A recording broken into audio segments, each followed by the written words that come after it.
ɗo e CMC mo Kasga.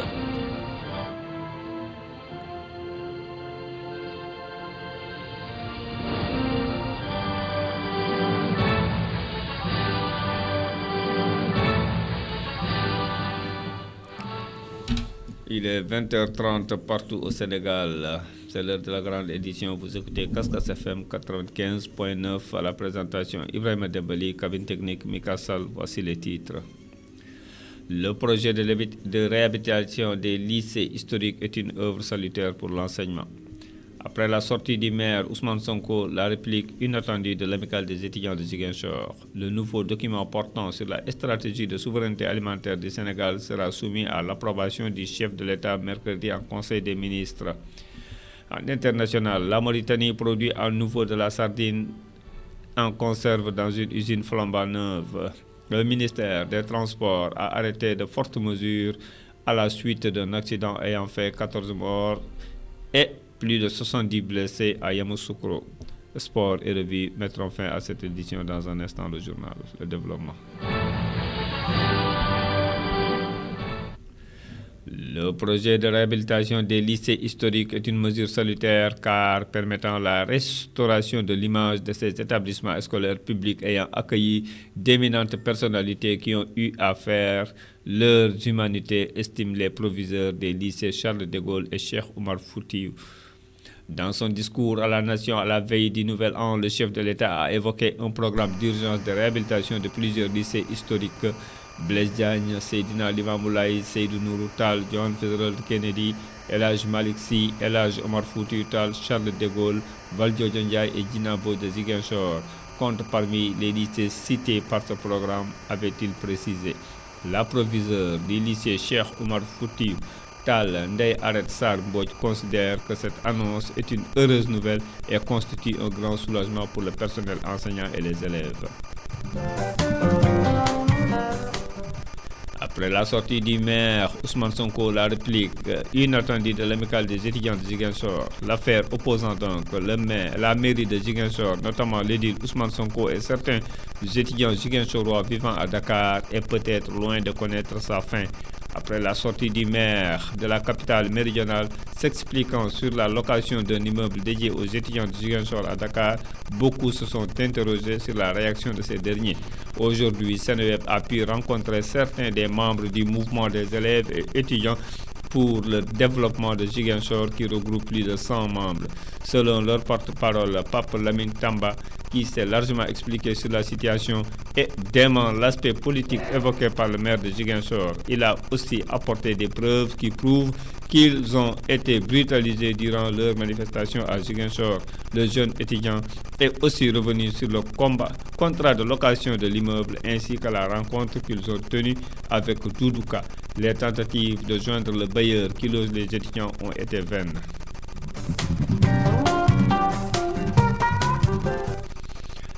Amadou Ba, le Premier ministre, intervenait lors du conseil interministériel consacré à la finalisation de cette stratégie de souveraineté alimentaire en cours d'élaboration depuis 2 mois en présence des représentants de plusieurs ministères et d'experts. À ce sujet, il a félicité le ministre de l'Agriculture, de l'Équipement rural et de la souveraineté alimentaire pour avoir coordonné dans une approche consensuelle, pragmatique et des délais serrés le travail technique d'élaboration de la stratégie de souveraineté alimentaire du Sénégal. Le chef du gouvernement de rappeler que c'est lors d'un conseil des ministres du 12 octobre 2022 que le président de la République lui avait demandé de superviser l'élaboration de cette stratégie qui devra asseoir l'extension des surfaces cultivées et l'amplification des productions agricoles et horticoles au regard de nos importations.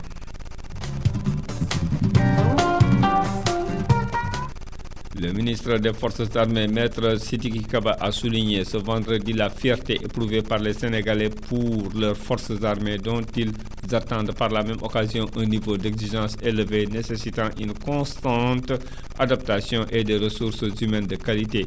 Sidiki Kaba recevait les vœux des armées au cercle mess des officiers de Dakar en présence du grand commandement militaire. Il s'est dit satisfait du niveau et du rythme maîtrisé d'augmentation des effectifs aussi bien dans la gendarmerie nationale qu'au sein des autres armées.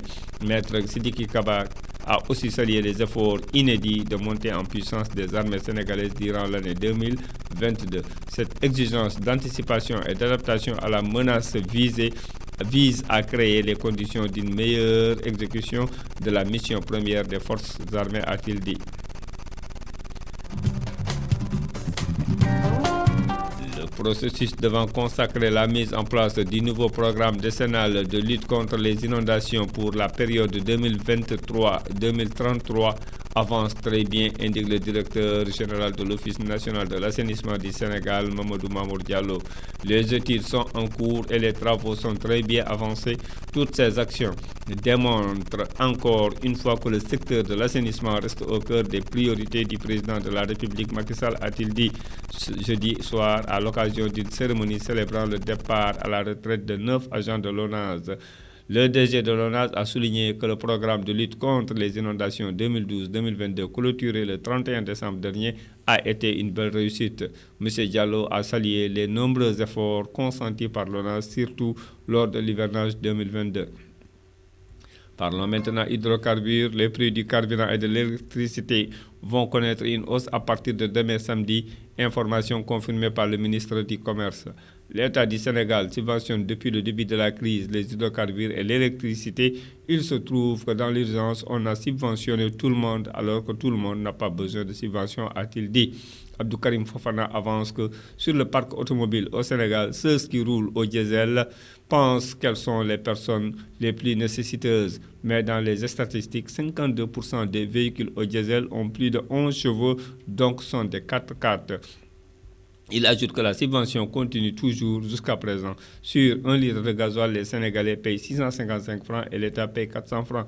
Mais à partir de demain, ils le payeront à un prix un peu plus de 700 francs CFA et l'État prendra en charge les 300 francs CFA. Abdou Karim Fofana considère que la subvention continue, mais elle est juste plus ajustée. Pour l'électricité, le porte-parole du gouvernement considère que c'est plus compliqué car c'est une question de tranche. Ceux qui ont une petite consommation ont des revenus moyens et assez modestes sont toujours subventionnés, ajoute-t-il.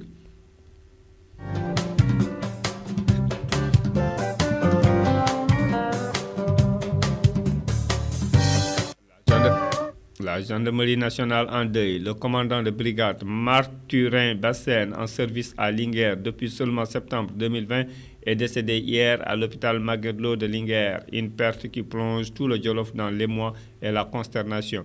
Vêtu de sa tenue avec la ferme intention de se rendre à son lieu de travail, comme d'habitude, commandant Bassène, comme l'appellent affectueusement les populations de Linguère et environ, a eu un malaise fatal en cours de route. Conduit directement au centre hospitalier Magatte Lô, il a aussitôt rendu l'âme et pourtant il avait entraîné de nouveaux galons le 4 janvier 2023.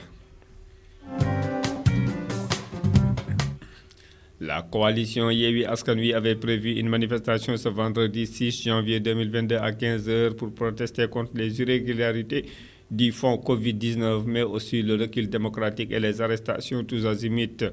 Mais la manifestation a été interdite par le préfet sous prétexte que le lieu choisi abrite des travaux du BRT et de ceux pour préparer la prochaine fête de l'indépendance.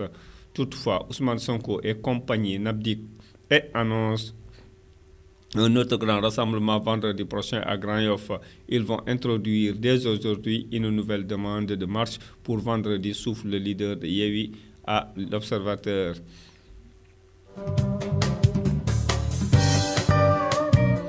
Meurtre d'une franco-sénégalaise à Somone. Un des présumés meurtriers est le fils d'un célèbre journaliste. Seneweb nous informait hier du meurtre d'une franco-sénégalaise dénommée Anne-Marie Rosalingom dans son domicile 6 au quartier Les Aigrettes à Somone. 2 jeunes ont été arrêtés par la gendarmerie, Moussa Diop et Mamadou Moustapha Diop. Ce dernier, trouvé en possession d'objets attestant de son implication dans cette affaire, est le fils d'un célèbre journaliste chroniqueur qui officie dans un groupe audiovisuel privé. Les 2 jeunes malfrats ont failli être lynchés par la population après les faits. N'eût été l'intervention de bonne volonté, ils seraient passés de vie à trépas. Ils sont actuellement entre les mains de la gendarmerie. Dans un instant, la page internationale. L'actualité internationale. La Mauritanie produit à nouveau de la sardine en conserve dans une usine flambant neuve dénommée 3M Seafood dans la capitale économique du pays, Nouadhibou. 3M Seafood a été récemment inauguré par le chef de l'État mauritanien Mohamed Cheikh Ould Al Ghazouani. Les boîtes de conserve made in Mauritanie, cela remonte au début des années 70 du siècle dernier. Elles sont à nouveau sur le marché local grâce au complexe 3M Seafood implanté à Nouadhibou, la capitale économique par le groupe Abbas et comprenant une usine pouvant produire jusqu'à 100 000 boîtes de conserve par jour. En Côte d'Ivoire, le ministre des Transports a arrêté de fortes mesures à la suite d'un accident ayant fait 14 personnes tuées et plus de 70 blessés dans une collision entre deux cars à Yamoussoukro. Le ministère a décidé de la suspension pour 3 mois des autorisations de transport de tous les véhicules de l'entreprise propriétaire du car ayant quitté sur sa voie pour venir percuter un autre car, a fait obligation pour tous les chauffeurs de l'entreprise de passer le certificat d'aptitude de conducteur routier. En outre, le ministère annonce la saisine des assurances ayant assuré les 2 véhicules afin que toutes les victimes soient effectivement dédommagées tout en donnant instruction au bureau enquête accident du ministère pour mener l'enquête technique et administrative. Au Tchad, le gouvernement tchadien a affirmé le 5 janvier au soir dans un communiqué avoir déjoué une tentative de déstabilisation visant à porter atteinte à l'ordre constitutionnel et aux institutions de la République. Ce plan a été élaboré par un groupe restreint de conspirateurs composé de 11 officiers de l'armée avec à sa tête le nommé Baradine Berdei Targuio, président de l'Organisation tchadienne des droits de l'homme créée en 2006. A assuré le gouvernement, précisant que les services de sécurité avaient procédé à leur interpellation à partir du 8 décembre 2022. Au Gabon, la Cour constitutionnelle a rendu son verdict après une requête introduite par le parti d'opposition Réagir qui a constaté l'illégitimité et la caducité du bureau actuel du Centre gabonais des élections dont le mandat est expiré depuis plus de 2 ans. La Cour a évoqué que selon le site de l'agence gabonaise de presse, il est constaté la fin des pouvoirs du bureau actuel du Centre gabonais des élections suite au non-renouvellement de celui-ci dans les délais impartis par la Cour constitutionnelle, a ainsi été délibéré et décidé par la haute juridiction. En attendant la mise en place du nouveau bureau de l'institution qui doit intervenir dans les 30 jours qui suivent la notification de la décision, le président et les 2 vice-présidents assistés du secrétaire assureront l'expédition des affaires courantes de l'institution. Au Cameroun, 99 élèves du lycée bilingue de Bafoussam sont définitivement expulsés des salles de classe et de l'établissement depuis la tenue du conseil de discipline le 7 décembre 2022. Au terme des 3 premiers mois de cours pour le compte de l'année scolaire 2022-2023, leur séjour au sein du campus s'arrête de manière prématurée. Pour motif, 84 élèves ont totalisé plus de 30 heures d'absence non justifiée. 15 autres ont commis des actes de délinquance dont taxage, agression sur camarades, moquerie, trouble des cours, flânerie, informe le quotidien Le Jour dans sa parution de ce jeudi 5 janvier 2023. En Ouganda, le Centre africain pour le contrôle et la prévention des maladies est sur le point de déclarer la fin de l'épidémie Ebola en Ouganda. Ces derniers jours, aucun nouveau cas n'a été enregistré et selon l'Agence de santé publique de l'Union africaine, il faut attendre le 10 janvier prochain pour achever la période d'observation et officiellement mettre fin à cette épidémie. Selon l'Organisation mondiale de la santé, un pays doit avoir passé 42 jours, soit 2 fois la période d'incubation maximale après le premier cas confirmé pour être déclaré exempt d'Ebola. Dans un instant, la page sportive.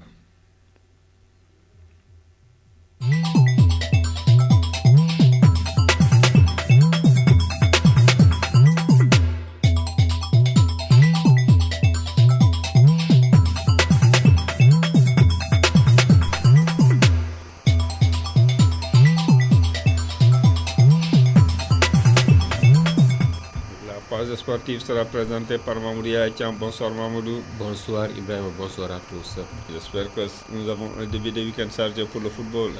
Un week-end qui n'est pas encore assez chargé puisque on prépare le Chan, et le Sénégal a joué aujourd'hui un match amical. Donc il s'agit de l'équipe locale. C'était en Tunisie où l'équipe se prépare en ce moment. Match contre le Niger. Finalement, les Lions locaux n'ont pu se défaire des Nigériens. Score final 0-0. C'était le premier match amical du Sénégal, donc en préparation en vue du Chan qui démarre le 13 janvier. Le Sénégal jouera le 14 contre la Côte d'Ivoire. Rappelons aussi qu'un second match de préparation sera joué lundi contre le Congo. Donc ce sera lundi dans quelques jours. L'entraîneur Pape Thiaw a tiré les enseignements de ce match. Il a tourné son effectif. Il veut donc voir beaucoup de joueurs en même temps. C'est pour ça que le score ne comptait pas pour lui. Il s'agit donc de voir les joueurs à quelques jours du démarrage du Chan prévu donc en Algérie. Les joueurs sénégalais qui évoluent en Europe retrouvent, en tout cas pour certains, du temps de jeu peu utilisé avant le mondial 2022. Certains ont retrouvé un second souffle avec leur équipe depuis la reprise des championnats.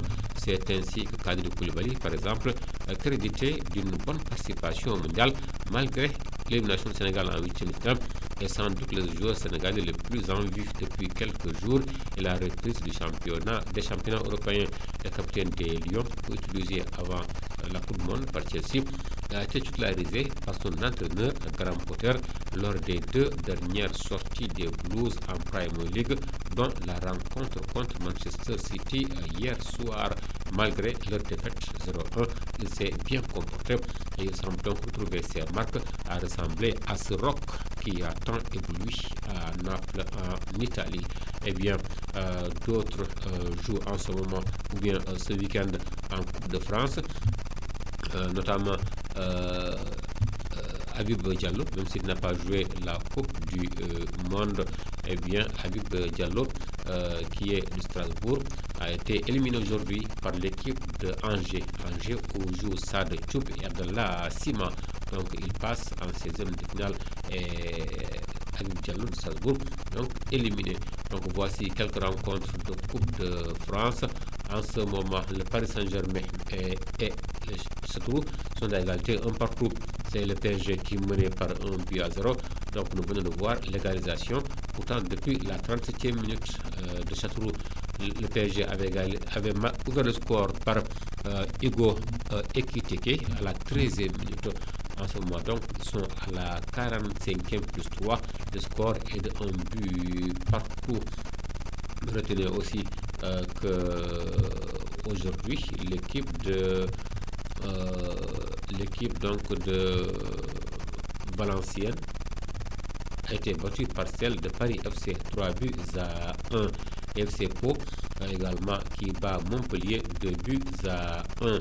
Et demain à 14h30, Lyon jouera contre Metz. C'est un choc de club de première division. Donc Lyon-Metz, ce sera le premier et deuxième division. Metz actuellement est en deuxième division. Lyon-Metz donc demain à 14h30. Marseille jouera demain aussi à 14h30 contre l'équipe de INFC. Et on pourrait voir Bambadien titulaire demain. En tout cas, c'est ce qu'a dit son entraîneur qui aimerait le voir, qui aimerait en tout cas l'utiliser davantage dans les terrains français. Bambadien donc pourrait être titulaire demain puisqu'il y a beaucoup de joueurs marseillais qui ne sont pas disponibles en ce moment. Et comme c'est pas le championnat, c'est la Coupe de France, il pourrait donc être titulaire demain à Bambadien. En Espagne, la Liga, c'est le début de la 16e journée. Aujourd'hui, Celta Vigo est allé battre Elche par le score de 1-0. Elche a fini la partie à 10 en ce moment à la 39e minute. Cadix se mène devant Valence par le score de 1-0. Demain à 15h15, le Real Madrid jouera contre l'équipe de Villarreal. L'équipe de FC Barcelone jouera dimanche contre l'Atlético de Madrid. Là, c'est donc l'un des classicos du championnat espagnol. Atlético Madrid, Barcelone, dimanche 8 janvier à 20h. Ibrahim, nous terminons par la lutte pour rappeler donc la blessure de Ama Baldé confirmée. Et en ce moment, donc, on signale qu'Ama Baldé va entamer son traitement à partir de ce vendredi pour revenir très vite dans l'arène. Le roi des arènes est apte à lutter. Lui, blessé à l'épaule avant son combat contre Ama Baldé, Modou Lo aurait déposé son certificat de guérison hier jeudi auprès du CNG. Il reste maintenant à voir entre le CNG et le promoteur la nouvelle date donc du combat Modou Lo Ama Baldé et aussi parallèlement à ce combat, le combat entre Ama Baldé et Gris Bordeaux qui était prévu pour le 5 février est reporté à une date ultérieure en raison de la blessure de Ama Baldé. Ibrahim, nous revenons au football avec cette information écologique que nous venons de recevoir. L'ancien attaquant italien Gianluca Vialli est décédé ce vendredi à l'âge de 58 ans. L'international donc qui a joué 59 rencontres avec la Squadra Azzurra et auteur de 16 buts, luttait depuis quelques années contre un cancer du pancréas. Eh bien, il avait annoncé en mi-décembre suspendre ses activités au sein de l'équipe d'Italie aux côtés du sélectionneur Roberto Mancini pour combattre une nouvelle phase de la maladie. Eh bien, cette phase l'a finalement emporté. Il s'en est allé aujourd'hui, Gianluca Vialli, à l'âge de 58 ans. Merci Mamoudia et Thiam. Dans un instant, la revue de la presse.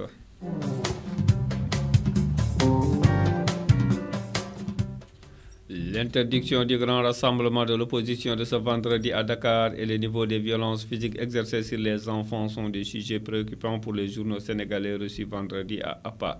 Sud Quotidien informe que le rassemblement prévu ce vendredi par la coalition Yewwi Askan Wi à la place de la Nation à Dakar est recalé par le préfet de Dakar, motivant sa décision par les risques d'accident, les travaux du bus rapide transit BRT et les préparatifs de la fête nationale du 4 avril.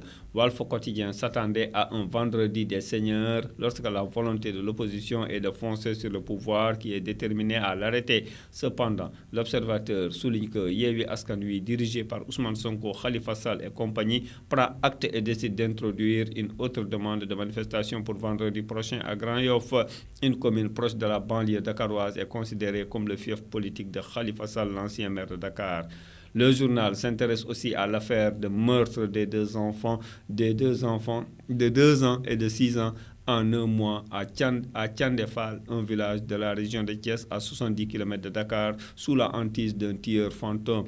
Nos enfants ont peur de s'aventurer dehors ou même d'aller à la boutique, note un habitant lorsque le quotidien souligne que la tante des enfants retrouvés morts a été déférée au parquet. Selon Libération de l'enquête, accable Wuli Sankaré, la tante des 2 enfants tués à Thiandefal entre novembre 2022 et janvier 2023. Lors de son interpellation, la mise en cause a été surprise en train de laver un t-shirt pour faire disparaître des traces de sang.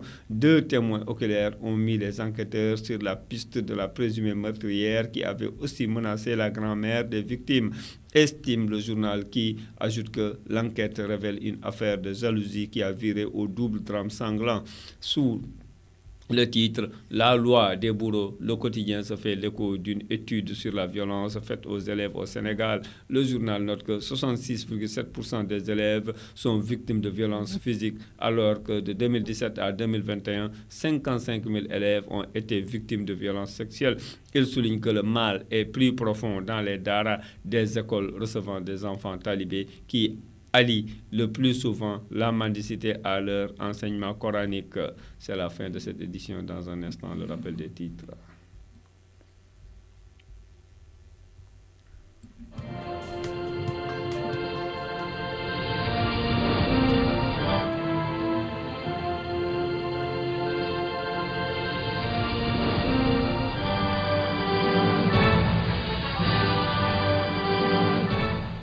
Le projet de réhabilitation des lycées historiques est une mesure salutaire pour l'enseignement.